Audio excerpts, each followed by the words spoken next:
नमस्ते बिटिया, सदा खुश रहो। Myself Javian Dr. Hemant Vyas, Associate Professor, Head of Department of Surgery, Faculty of Homeopathic Science, Jyoti Vidyapith Women's University, Jaipur. And I am going to discuss with you a new topic today, that is chronic infective rhinitis. So first, chronic simple rhinitis.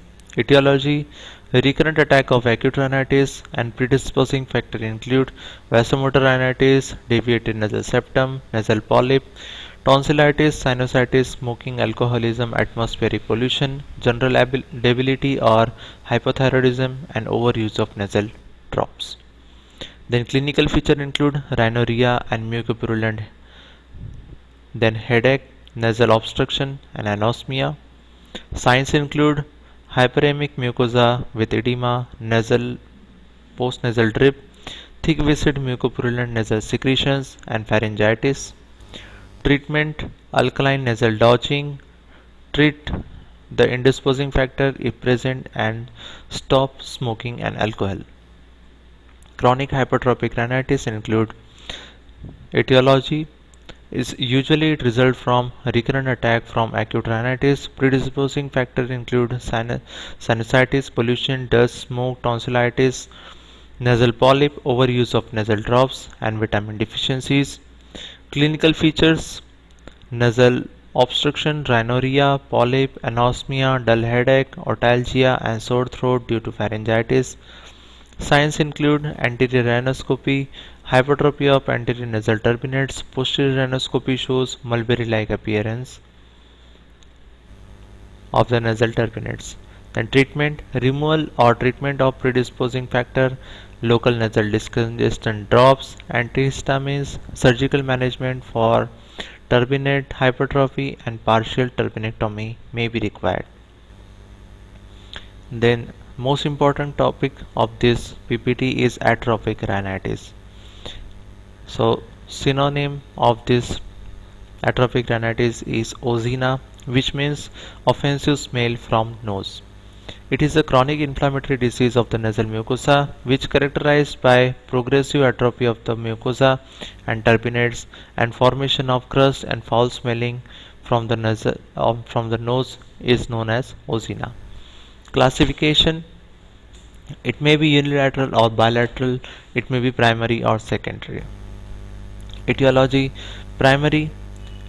Exact etiology is not known, but predisposing factors include common age group between 15 to 40 years and more common in females. Hereditary and familial causes may be responsible. Environmental causes: nutritional, hormonal, vitamin A deficiency, infections like Coccobacillus of Perez, Klebsiella fetidis ozeni, diphtheroid organisms may be responsible.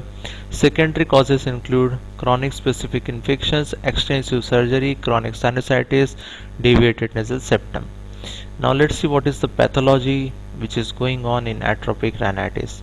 It is a condition characterized by atrophic changes in the nasal tissues.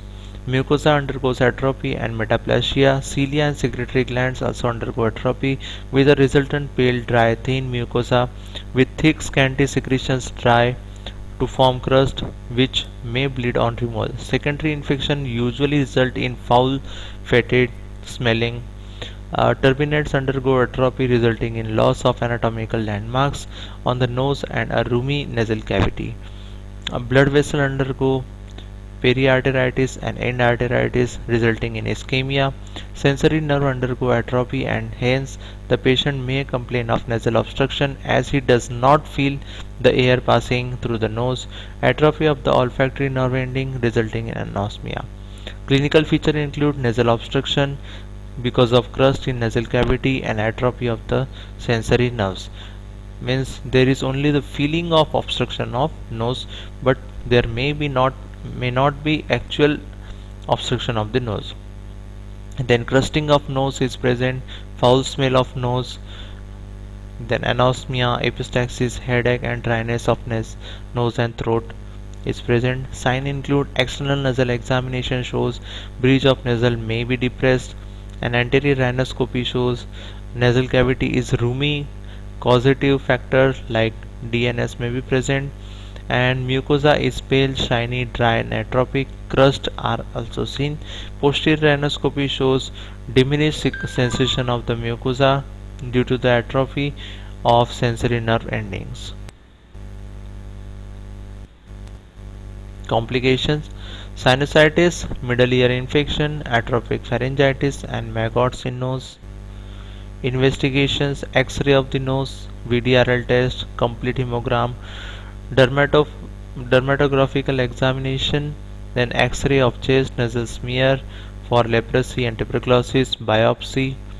Treatment includes primary cause should be treated, nasal drops can be prescribed, which are consist of 25% glycerin drop, chloramphenicol drops and streptomycin drops, placental extract, antibiotics, nutritional improvement, vitamin A, B and B6, vasodilators can be prescribed. Surgical treatment include narrowing of the nasal cavity, submucosal graft, partial course closure, cervical sympathectomy to increase blood supply of the nose, and Young's operation.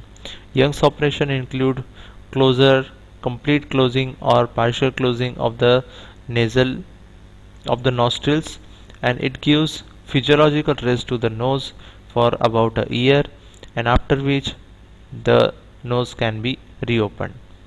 So that's it from the today's presentation. This session is powered by digital version 2.0 Jyoti Vidyapeeth Women's University. Hope you like this presentation. If you have any query, please mention in comment box. I will try to resolve it. Thank you very much.